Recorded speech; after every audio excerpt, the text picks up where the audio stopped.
Okay, good afternoon. We are now on the fifth Torah reading of the book of Deuteronomy, the Torah reading of Shoftim.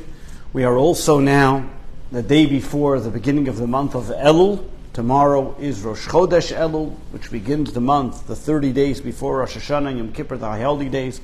We are now already in a month of introspection, in looking and making sure that we perfect ourselves and holding everything accountable and trying to better ourselves as we approach the high holy days.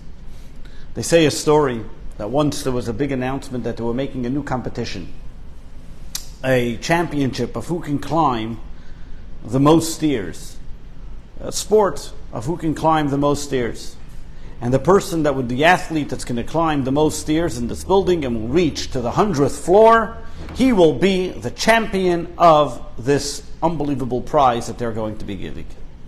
And all of a sudden, the great people, scholars and athletes that wanted to climb the stairs come, and they start going. And the first guy starts making it. He makes it up 10 flights. He gives up. The next guy, 20 flights. He gives up. The strongest guy, the biggest athlete, was able to make it 30 flights up. He also then gives up. Another guy, 40 flights up. Finally, a guy makes it 50 flights up, and all of a sudden he puts up his hands. He says, "I won! I made it!" They said, "What do you mean you made it? You're only up to the 50th floor." So he says, when you get to the 50th floor, you see that there's an elevator that takes you to the 100th floor. The same thing is also, we talk about the lesson that we learn, is that while heaven it may be very high up, and it may be thinking, how is it possible for me to be able to connect to God so high, so difficult, so spiritual? I'm only a mortal being. Over here, what we learn from this is that you do your job. Your job is only get to the level where then will open up for you to even to get to a higher level. And the higher you climb, the next level that you're going to get to as well. Which this is a very important phenomena, an idea that we have to take into account, especially now as we begin the days of recollection and introspection of the month of Elul, and especially as we come into the high holiday season. And this month of Elul is a very intense month where we look to intensify our relationship with God. And therefore, it is through the introspection, seeing what we have done in the past year, to see how we can become better in the year to come. And very often when a person starts taking a recollection and introspection into what they've done, they can become disappointed with what they have accomplished and feel like they haven't done enough, and feel like what they've done is maybe not enough to be able to have that proper connection with God, and they become disappointed and rejected and disoriented, and because of that they feel a certain despondency within themselves to be able to continue and to march forward. And from here the mistake that some may understand is that really, while we desire and always look to be able to climb higher, however, we have to know what is our metric for success. Our metric for success is that we're not looking to be like Moses, we're not looking to be like Abraham. What God is asking every single one of us is just to move the needle a bit. Change to make sure that tomorrow is better than today. That's all God is asking of us. The point in the month of Elul is that we should be inspired, we should be awakened, we should be moved. And we should feel that we've done something, and not to just stay in the same plateau, but we need to constantly climb. And the more we climb, the higher we can go, and the more levels that are open before us. But the bottom line is that the month of Elul has to tell us that we got to move. We can't just be happy. As the very famous saying, the rung of a ladder is not strong enough to hold you. It's either you fall down or you climb up. We have to remember that as a person, we always have to continue to climb. To what level do we have to climb?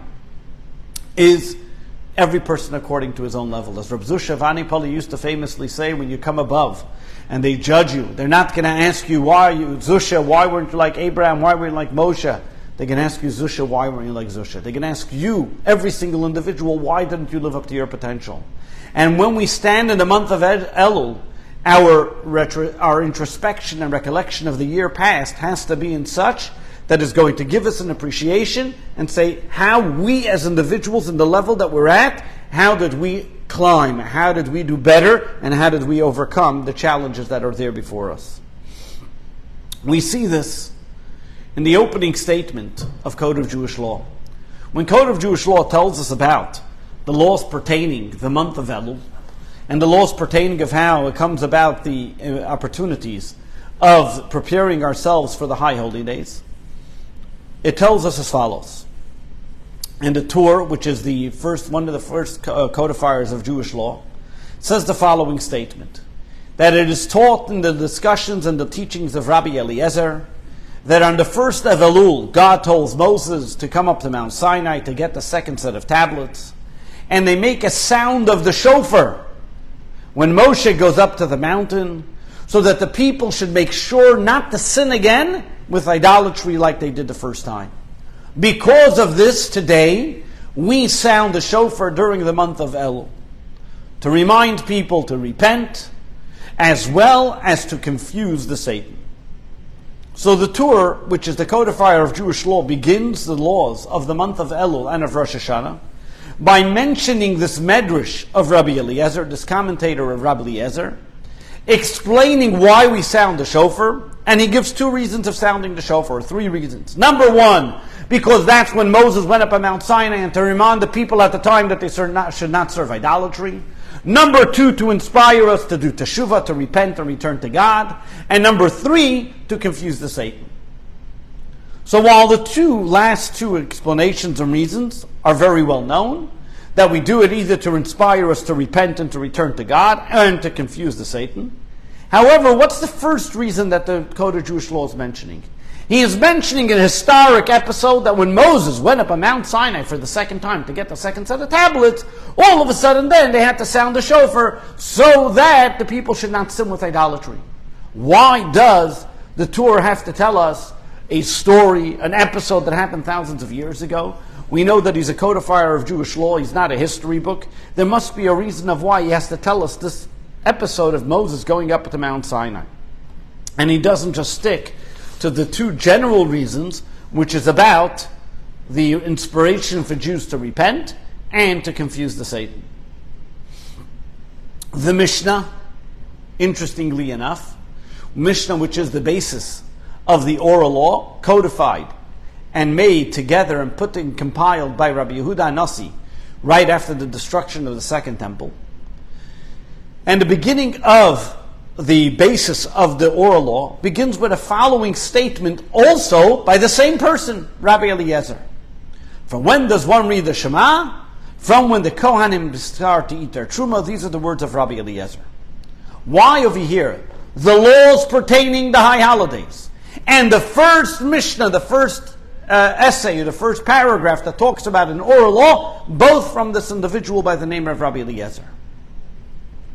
There's an idea which is brought in a book by the name of Beis Yisrael, who was written by Rabbi Yisrael Taisik, a rabbi in Jerusalem, who says as follows, a very interesting idea. Who is this Rabbi Eliezer? This Rabbi Eliezer was an interesting individual. His name was Rabbi Eliezer ben Horkenes. He, until the age of 28, was working in his father's fields. He was plowing the field, working very hard. His father was a wealthy merchant that lived on the outskirts of Jerusalem. He and his brothers would work in their father's fields. However, Eliezer wanted to study Torah, but he was zero knowledge in Torah. And he didn't know what to do. How could he study Torah? His father was forcing him to work in the fields. His father didn't want to allow him to go study. He said, "You're not able to study. You never studied. You don't have the head to study. You should work in the field." And he was very distraught by it, and he cried and cried and cried that he wants to study Torah, until the extent that Elijah the prophet came, learned with him Torah, and sent him to the great yeshiva of Rabbi Yochanan ben Zakkai. Until he came to Rabbi Yochanan ben Zakkai, and his teacher called him a cistern that does not lose any drop, and that's how well saturated he was with the studies of Torah. Over here, by the Mishnah telling us the name of Rabbi Eliezer, by the Code of Jewish Law telling us that this statement was said by Rabbi Eliezer, the Code of Jewish Law is telling us that how does a person change? How does a person study? You may say, "Who am I? I don't have that ability to learn. I've never learned before in my life. I'm 28 years old. I don't even know how to read Hebrew." Over here comes the Mishnah, and over here comes the Code of Jewish Law and tells us Rabbi Eliezer was a person who never was able to learn, and he stood up to the challenge of his time, and he was able to overcome that challenge, and he became one of the greatest students of Rabbi Yochanan ben Zakkai. So too, every single person, should not be satisfied and say, well, yesterday I wasn't able to do A, and therefore today I won't be able to do it. Yesterday does not force and does not compel today to be different. On the contrary, today you have to make different than it was yesterday. On the other hand, what we see over here also as well is what got Rebbe Eliezer, what gave him the ability, what was his drive, what was his impetus that got him to be able to get to where he was the very fact that he said, I'm not going to allow the circumstances of my life to determine my future. And at the same time, Rebbe Eliezer came to a certain crux in his life and he said, that's it, I'm making the commitment. And once he made that decision, nothing can stop in his way, even if it meant that he was deserted from his family, had no money, he had nothing to eat, he was eating pebbles, he couldn't barely survive. But once he made that decision, once that crisis came, and he made the decision that he was not going to allow himself to fall prey to the failure, he was able to succeed beyond measure. The same idea also tells us as well that in life, there are many different challenges that we have. And there are many different things that seemingly, whether it's smoking, whether it's dieting, whatever it may be, each person has their own little challenge in themselves. But all of a sudden we hit a crisis, a person has whatever it may be, a health crisis, says, that's it, I got to stop smoking, that's it, I got to diet, that's it, I got to exercise, whatever it may be. What happens is because there's a certain wake-up call. This as well is the month of Elul. The month of Elul is that wake-up call that we're coming right before the High Holy Days. God shines upon us the 13 attributes of mercy. It's a time, it's an awesome time. It's a wake-up call for us to recognize that it's a time for us, for recollection, introspection, to see how can we become better? How are we going to make this year better? How am I going to make myself better? How can I become another Rabbi Eliezer? It all sounds good, but the question is, how do you go about it? How does a person make about that change? How do we bring about that change within ourselves, within our environment, within who we are? It's easier said than done, of course. And what we're going to learn about today is that change is done by dreaming big, but by acting small. That means on one hand, we have to have big ambitions. But all big ambitions start with one small step. We have to recognize that things take time. And a transition does not happen overnight. And by one step at a time, we'll be able to overcome those challenges. And we'll be able to reach a greater level than we started out with. While in our eyes, that one little step may look small, in God's eyes, it's very big. Because God knows what's in the heart of every single person. And in order to make a change, even as small as it may be, is very difficult. And therefore, the little change that we do, it will step by step, even though it may seem very minute and small, but in God's eyes, it's a cosmic change, and it makes a very big difference. And therefore, as we're going to see, that for one person it may be studying the entire Talmud. For Moses, it meant massive amount of things to do to change. But for people like us, it may be just something very small. Praying, coming to shul once a week, putting on tefillin twice a week, or giving tzedakah every single day. Every single person in their own way, something going out of their comfort zone in order to be able to make a difference. I heard something very fascinating yesterday by a circumcision. The Moel said, you talk about the first mitzvah that a Jewish boy experiences is circumcision. Circumcision, it's a painful, but after that pain, that mitzvah stays with that child forever. So too, when we do a mitzvah, if the mitzvah is easy, not always does it have a lasting effect. But a mitzvah that takes us out of our comfort zone, that gives us a little bit of pain, that mitzvah will have an eternal effect on us. And how much more so when we're looking at the month of Elul.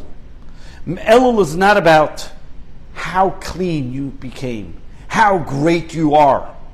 But Elul is about what you've done, how you've changed, and how you've progressed. Where have you been a day yesterday and where you are today? Making sure that every day there's progress. It doesn't make a difference how much progress, but as long as there is some progress. Where do we see this? And we see this from this week's Torah reading. This week's Torah reading, the Torah reading of Shoftim, which tells about the laws concerning judges, policemen, those that enforce the laws pertaining about kings, and as well about the laws about when a person kills somebody inadvertently what happens, where they have to go to, and so on. It is always the first Shabbat of the month of Elul that we read the Torah reading of Shoftim, and therefore there must be a certain connection between this Torah reading and the month of Elul. The month of Elul, as we mentioned last week, has many different acronyms. One of the acronyms for the month of Elul is the words Ino liyadai v'samti lecha. The Pri Eitz Chaim, Rabbi Chaim Vital, the commentator on the Zohar, and a writer of the talks of the Arizal, Rabbi Isaac Lurio, explains in the book of Exodus, when God tells the Jewish people that if somebody kills somebody inadvertently, there is a place where they can go to. Ino liyadai, I will make for you a place, v'samti lecha, you will be able to go there for refuge. Rabbi Chaim Vital brings and explains in the name of Rabbi Isaac Luria that this hints to the month of Elul, that God tells us that the same way that when a murderer who killed somebody inadvertently, and such a terrible thing happened, and that was because, for example, when a person he was bringing down something while he was going down the steps, and because he wasn't careful, he fell on somebody else and he dropped something and killed the other person. That means while maybe legally he is not liable because it was not something that he manslaughter in any shape or form, he had nothing against the individual, but it is only because he could have been more careful. In fact, Maimonides explains that if it would be a case that he had no idea and he was not in his control and he couldn't have been careful, he wouldn't have to go to exile. We're talking about in a case where he could have been more careful, he could have done something to stop it, but unfortunately he did not. And therefore this was, so to speak, an inadvertent, but at the same time, a reckless type of behavior on his part. And because of that, he cannot be killed, or he's not liable of capital punishment because of this. However, he has to go to the city of refuge. As we study about the city of refuge, there were 3 cities of refuge in proper Israel, another 3 cities on the other side of the Jordan, and this was, if a person was killed inadvertently, the killer would then go to the city of refuge until the time of the passing of the high priest. Why would he go to the city of refuge?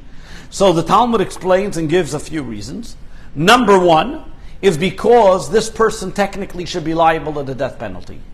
Unfortunately, or fortunately for him, because there was no witnesses or there was no warning, and this person did it by some sort of mistake, though he should have been more responsible, he still is liable. So he goes to a city of refuge where he doesn't know anybody, and because of that, it is considered like capital punishment that he's exiled there all on his own.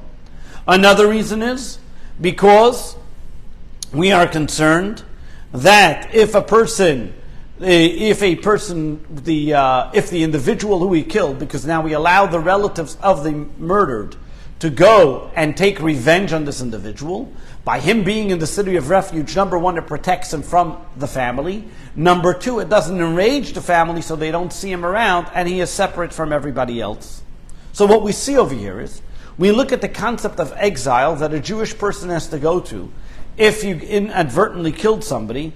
That is number 1, it is considered as if he was dead, as if capital punishment was given to him. A punishment on his actions.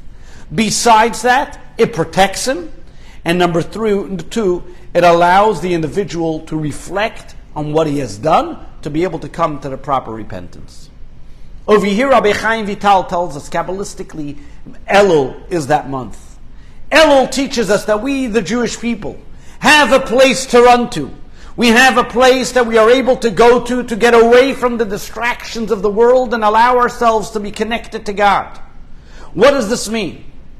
The Torah tells us, how does a person make a change? How does a person affect that they should be able to approach the high holidays on a new plateau, on a new level, in a new way? Is number 1, the Torah tells us, run to a city of refuge. You need to have a place, a proper environment, which will allow you to change. What does this mean? Let's explain this a little more detailed. The enemy of the soul, the one that tries to distract us from doing our spiritual endeavors, is by definition a distraction. That means we always look to become better. But what happens when we decide to become better? We automatically get distracted. We don't realize that what we really have waiting for us. And because of that, we get distracted by side issues, by side things. We know what the right thing is to do, but we all, unfortunately, have so many different distractions that don't allow us to do the right thing. There's a very famous parable that's given to this, is once this king was being attacked by a neighboring country. Anything the king did, he tried, he wasn't able to overcome the enemy. Until one time, the king said, I have an idea. I offer that any person that comes and gives me a plan to be able to overcome the enemy, I will then reward them that they can go into the king's special treasures and they can pick anything they want, one thing from the king's special treasures. An old retired general hears this. He says, wow, I know that in the king's treasures there are things that are there from years worth millions and millions of dollars. I'm going to give the king a plan and I'll be able to get into the treasure chest and get whatever I wish. He gives the plan to the king. The king tries the plan. It is successful. And now the king has to fulfill his promise. Okay, the time comes. He tells the fellow, you can go into the treasure chest. Take whatever you want. But the king thinks, 1 second. I have heirlooms there. I have things there from generations in the past worth millions of dollars. How can I allow this general to just take whatever he wants? The king comes up with a plan. He knows that this general loves Italian food. And he loves classical music. So right outside the chest room, he puts a beautiful buffet of every kind of Italian food you can think of. And all the most beautiful classical music playing. And as the general comes, he sees the smorgasbord of delicious food. He says, you know what, I was given an hour in the treasure chest. Let me take a few minutes, enjoy the foods here, the delicacies, and I will still have 30 minutes to be able to spend time in the treasure chest. So he sits down, he takes the steak, he takes the pasta, he takes all the beautiful, delicious food there, and he's enjoying himself to great delight. Finally, he says, okay, I got 35 minutes, I got to rush, I got to go into the palace and get the treasures that I can. But as he's about to enter, he hears the most beautiful classical music playing. The Beethoven, the Bach, whatever you want over there was playing in the most beautiful, elegant form. He goes into a trance of another world. And finally he wakes up. There's only 5 minutes left for him to be into the treasure chest. He runs into the treasure chest. He barely makes it to see what's there. Grabs a few gold coins and that's all he comes out with. The simple narrative of this parable is very obvious. God puts us into this world. There are so many spiritual, beautiful treasures that are there. But we get distracted by the classical music and the Italian food. We get distracted by the things that are of mortal being, that today they're here, tomorrow they're gone. We get distracted with the things of materialism of this world. And all of a sudden, we wake up in the morning and we say, where was I? I exploited the opportunity. Where was I to be able to take it? And therefore, what does the month of Elul come along and tell us? The high holidays are coming. Get into the mode. Start recognizing and realizing, here's your chance. Don't exploit this opportunity. This is the opportunity that we have to be able to enjoy. And God is telling us, the aura of the 13 attributes of mercy are here. Don't allow yourself to get distracted. Utilize the moment to be able to connect. So that's the first lesson that we learn from the city of refuge. To encompass yourself, to involve yourself, and not be distracted by the things around us. The second problem, what happens is, as we learn by the person who is running to the city of refuge, we are concerned that he might hit the relatives, might get used to seeing him around, and it might affect them and might be upset. One of the greatest problems that we find in psychology, has this modern psychology today, understands this and calls this the cycle of habit. Now, one of the things that we as humans become natures of habit. We become people of habit. We become all of a sudden addicted to our habitual behaviors. That just because I did it yesterday, therefore I do it today. And if a person becomes accustomed to doing something every single day, this becomes part of who they are, and therefore, when they are in a certain level, whether despondent or whether excited, their always go-to thing may be to be able to eat a certain thing or drink a certain thing, and regardless of what it may be, we become victims of our own habit. And because of that, it becomes very difficult for us to change our habit, our nature. Therefore, what does the Torah tell us? I gave you a place of refuge. You don't have to become a victim of your own habits. You don't have to become a victim of your own circumstances. You have a place to go to. You have a place to go to of refuge. I left you a city of refuge. Run there. Get away from your usual expected behaviors. Don't think that you have to be a victim to your habits, to your nature, to what you have been accustomed to. How is this done? And this is made up of three elements. Habits, ideas, the things that we've become accustomed to, become our second nature. And that is because it's made up of three ways of how we're able to overcome it. Time, place, and a practical plan. What does it mean, time? Time tells us that the month of Elul, the month of Elul that we're about to enter, where then a person's soul is more in tune spiritually. It is these 30 days that a person has the ability for introspection and recollection. It is this time that a person can think about and say, what is my exit plan? Where do I go from here? How do I do it? How do I muster the strength? You know, if a whole day, imagine a business, every single day of the year they're doing their accounting. They'll never make any money. You got to spend the money, and then you got to have time. Do you spend time on inventory? Everything has its time. Elul is the time of inventory. Elul is the time of recollection. Elul is the time to see what we have. But then after that, you keep on trucking. You keep on moving. Number two is place. In the month of Elul, a person has to run away, meaning can't be distracted. How do we avoid distractions? By involving ourselves in spiritual endeavors. Going to shul more often, studying Torah more often. When you indulge yourself in something of a spiritual endeavor, you're not distracted by the materialism and the physical outside. God tells the Jewish people, I give you the month of Elul. Vinas Shama, you'll be able to run there. What does it mean to run there? Don't take your old schedule. Change your schedule. Do something different. This way you will not be attacked by the one that wants to kill you.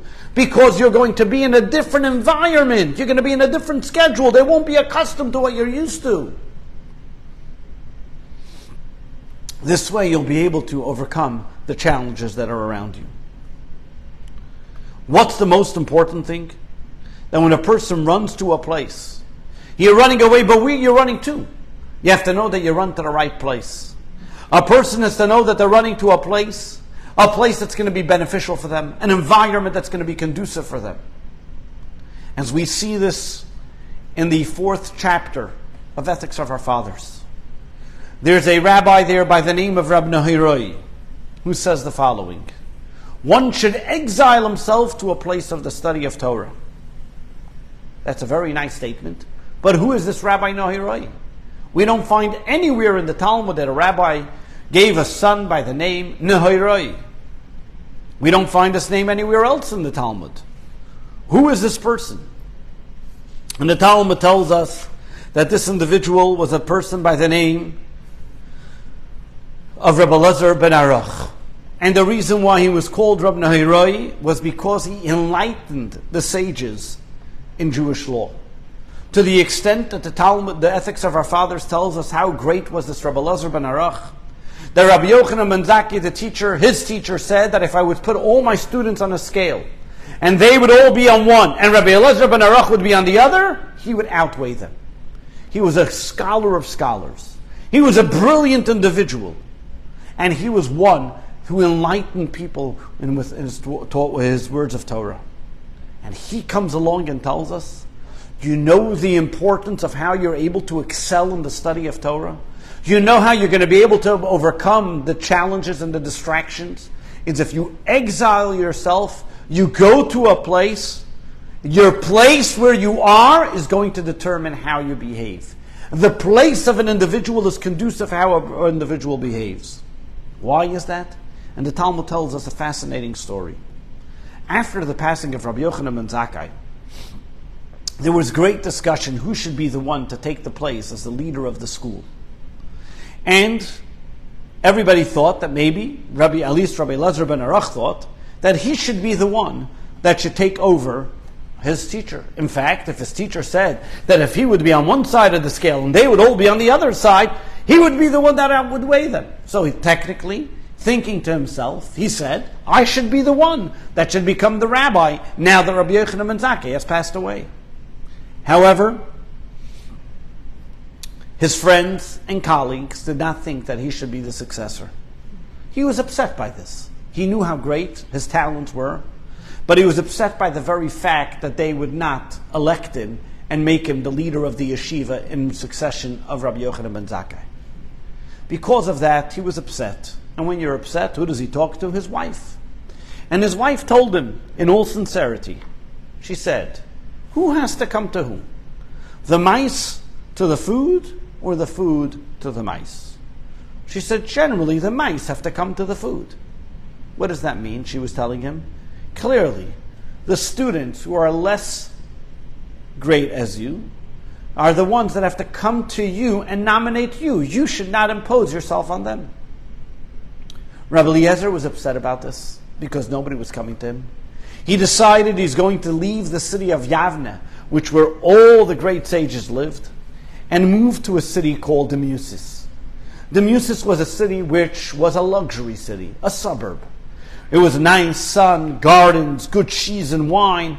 Life in that city wasn't about studying Torah, unfortunately. It was about relaxation, indulging in materialism. And while he was there, he would come home from shul.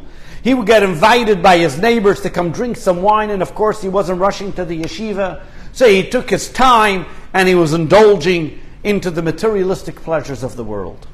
One morning he wakes up and he realizes how far he's gone. That all of a sudden, instead of studying Torah, he is busy spending time drinking wine, good cheeses, and sitting in the sun. He quickly goes back to the city of Yavne, walks into the synagogue, and they're reading the Torah, and it was Rosh Chodesh, and they call him to, it wasn't Rosh Chodesh, and it was the week of Torah reading of Parshas Bo. And they're about to call him up for an aliyah. They see the great Rabbi Eliezer. They honor him with calling him to the Torah. And in those days when you were called to the Torah, you had to actually read what it said in the Torah. And instead of reading HaChodesh Hazelochem, which means this is the new month, he read HaCheresh Hayalibam, that the death was their heart. Meaning that he read it incorrectly after being 2 years away from the atmosphere of Torah. Unfortunately, he wasn't in that mind and presence. It is this Rabbi Elazar that came along and said, you need to be exiled to a place of Torah. It is the place, it is the environment that causes a person and that helps a person achieve his goals. What brings us to quality in life? This is why he tells us, when we talk about the 3 steps of the month of Elul, the 3 steps of what the city of refuge teaches us. Number 1, the time is the time of Elul. The place is the place of Elul. That we are now in a place in our mind, a place in our soul to understand and appreciate what Elul is all about, the city of refuge. Not to be distracted, and that we can be in the right environment. We come now to step number 3, is actually making a plan. A plan which is realistic and proper. In order for a person to change their nature, in order for a person to change their behavior, something that they've become accustomed to, the brain, the mind has to recognize, yes, I need to do something else. I need to be able to make a new road. I have to make a new path for myself. I have to be able to recognize and understand and appreciate that, yes, what I've done until now wasn't good, and a realistic plan for a difference. People can come up, if you notice, you ever go to, after New Year's, is when gym membership all of a sudden goes sky high. Why? Because everybody says, this year I'm going to lose 100 pounds. I'm going to go exercise every single day. It lasts for exactly 30 seconds.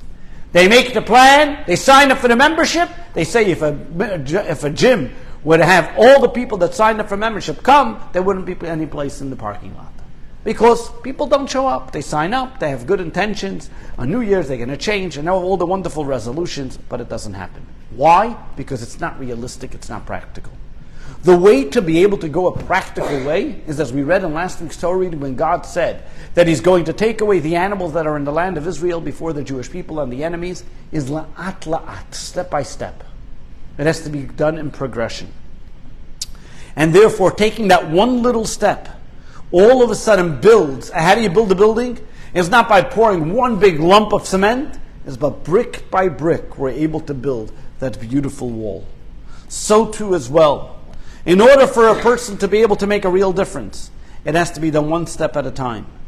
And what is God demanding of every single person? Only what we can handle. God doesn't demand of us or ask of us something we cannot do. What we could do is one step at a time. What we could do is work on it a little bit at a time, and we'll be able to change that reality. The Alshich, one of the great commentators on the Torah, brings this and sees this from one of the greatest wonders and questions we have in the Jewish thought and found in the Chumash. In the book of Exodus, it tells us a very interesting story. Moses comes to the Jewish people and tells them, guess what? God is going to take you out of the land of Egypt, going to bring you to the land of Israel, going to give you the Torah of Mount Sinai. That's it. You're not going to be slaves anymore. Then all of a sudden he comes in front of Pharaoh and asks Pharaoh, can we please leave for 3 days? 1 second. Why is he being deceiving to Pharaoh? He knows good and well that they're not going to be leaving for 3 days. He just told the Jewish people, we're going out of the land of Egypt. We're going to be going to the land of Israel. Never again will you see the land of Egypt. Why is he telling Pharaoh only 3 days? Where's God's mighty great arm? Can't God just make Pharaoh and say, Jewish people that work for you for 210 years, let them all out, tough luck, they're leaving. God was able to make all the plagues. Why couldn't he just demand it of Pharaoh? Why did it have to be in this deceitful type of way to come along and tell Pharaoh only 3 days and then all that stuff? And the Alshich explained something very fascinating.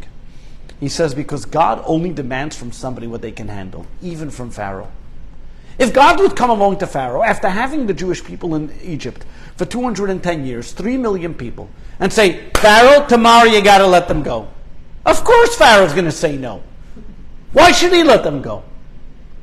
Yeah, he's going to ruin his whole slave market in 1 day, get rid of all the labor in Egypt, destroy it. Why would he do that? That would not be a logical reason why Pharaoh should be able to get the plagues or be punished. Because any logical person would refuse that.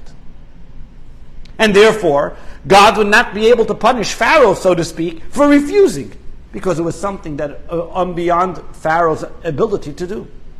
But if God comes along to Pharaoh and tells him, allow the Jewish people a humanitarian pause, allow the Jewish people a little bit of a break, they need a little bit of vacation, they were working for you 210 years. Give them a little vacation. 3 days. And that Pharaoh refuses. Then you know Pharaoh's a real evil. Then he's deserving of the 10 plagues. If you can't see, even with anywhere in your mind, and you don't have any place in your heart, a little bit of a humanitarian pause to allow the people to have a little bit of a break, you've been killing them, torturing them for 210 years, and you can't give them 3 days break, then you're really evil, and you deserve every single plague and punishment you can get. This was the reason, the concept of Moshe using that 3-day period, that even to Pharaoh, God was only asking what they can do. Because the same thing as God is asking of every single one of us. God is asking every single one of us just that little small deed, that little small action. He's not asking us to climb 100 flights, to jump up to the heaven, to do things which are not human.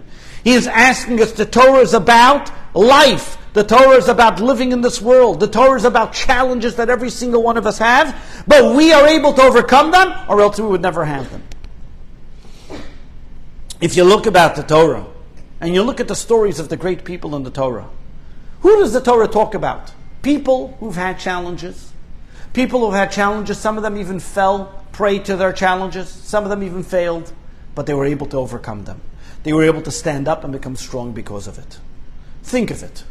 In all of the 24 books of the Bible, that means in the 5 books of the Bible, 19 books of the Scriptures, 24 books, how many people are called with the name tzaddik, righteous? 2 people. Noach clearly is the only one, and Joseph, which we learn from a verse. Noach is called a tzaddik, but right when he's called a tzaddik, what does Rashi tell us? In his generation, he was like a tzaddik. But in other generations, he wouldn't even made it on the radar. If he would have lived in the time of Abraham, you wouldn't even recognize with him. What's so unique about these two people? Noach and Yosef. Both of them were people which you would say maybe had not the greatest, they had challenges in life. Every single one of them. When it comes to Noach, they tell us, as we mentioned very clearly, in his generation he was a tzaddik, but he would have lived in Abraham, he wouldn't have been anything. Joseph, we find that he had many sins. He was almost seduced by the wife of Potiphar. And he was willing to do it until the last minute he jumped out of it. What is the Torah telling us? What is a tzaddik? A tzaddik is not Abraham. A tzaddik is not Moshe, who God was with them in everything they did and they made no mistakes. A tzaddik is a person like Noach. Where only in his generation he would have been a tzaddik, but he was a person of mistakes. He had challenges in life. Joseph too. But they were able to overcome their challenges. That's what a tzaddik is. A tzaddik is a person that he recognizes, I've got issues, I got challenges. But you know what? That if God gave me those challenges, He gave me the strength to muster and to overcome them as well. Another example. Who is the king that who is the person that all kings of the Jewish people come to? Who is the person who's most celebrated by our forefathers? Which one of the tribes? Yehuda. To the extent that Yehuda is the one that's the king, even while Joseph and Reuven being the oldest son, Yosef being the most favorite by his father, what does Jacob say? Yehuda, you're going to be the king. Why Yehuda? Look at Yehuda's life. Yehuda wasn't like Yosef. Yosef had a challenge. He was seduced by the wife of Potiphar, but he didn't give in to her. Yehuda sinned. He made a mistake. He was part of the sale of Joseph. He was the one that fell for Tamar. But what's the difference? Yehuda was able to confess. He realized he did something wrong. He recognized what he did wrong and that he was able to come back even stronger than before. This is the Torah's message to every single one of us. And this is what the Torah is telling us. Judaism is not about perfection. God does not demand perfection for all of us to be the greatest people in the world. God wants us to make a change in our life. And a change a little bit at a time. It doesn't mean a cosmic change. It becomes a cosmic change. It makes a cosmic change. Our one little difference in our life, today being a better person just a little bit, all of a sudden makes a cosmic difference in the world. It's not about all of a sudden becoming a new person. Every single day that you make a little bit difference in your life, you are a new person. Your relationship with God has enhanced. As the Alter Rebbe writes in Tanya in chapter 27, that sometimes a person becomes despondent from the very fact that they've done something wrong, from bad thoughts or from bad actions, and they say, who am I? Well, how should I be able, how do I have a relationship with God? And the Alter Rebbe says, on the contrary, with this a person should be happy. The very fact that he has negative thoughts and he's able to move them away, with the very fact that he has negative ideas and he's able to distract himself and get rid of it and overcome the challenge, it means that he is on such a great level that he is able to bring God pleasure at every moment. Because every single time we deny pleasure to the evil inclination, we are able to withhold ourselves, be able to overcome our challenges. We bring about the greatest light into this world. In the words of the Alter Rebbe, there are two types of dishes, two types of flavors that you have in a dish. A sweet flavor and like a peppery, salty flavor. A sweet flavor, which one has more of an impact? The sweet one or the salty one? The sweet one, yes, you have to put a lot of sugar to be able to get that sweetness. But a little bit of salt, it changes the whole dish. A little bit of salt, meaning when it comes from a place that I have to hold myself back, where I was there, I experienced it, and I became out stronger because of it. That's even greater than if I wasn't there to begin with. This is what we talk about in the Talmud, where it says that in the place where the penitent stands, even the righteous can't get there. You may think, what's wrong? What's so bad with being a righteous person? The righteous person never sinned at all. Is that a problem? And the answer is because a person who's a penitent, he brings about the purpose of creation when God put us here in this world, even greater than a tzaddik. A tzaddik is lofty, holy, and spiritual. God didn't have to create a physical world for that.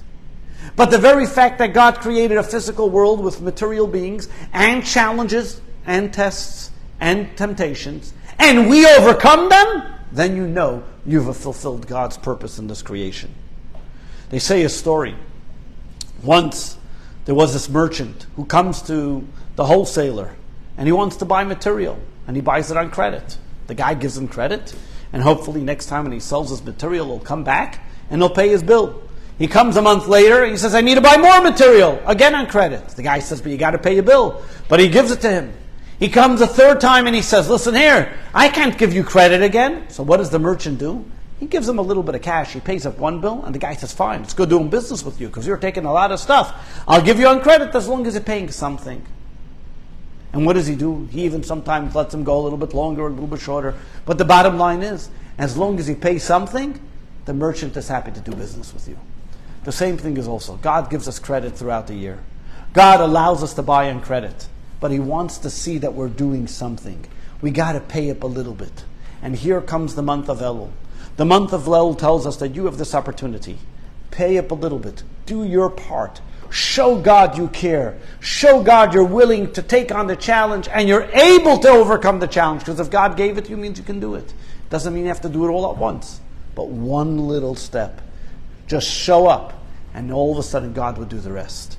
Let us hope and pray that as we show up in the month of Elul, and we're doing our part, God will do His part, and sign and seal us in the book of life, in the book of redemption and salvation, with the coming of Mashiach now.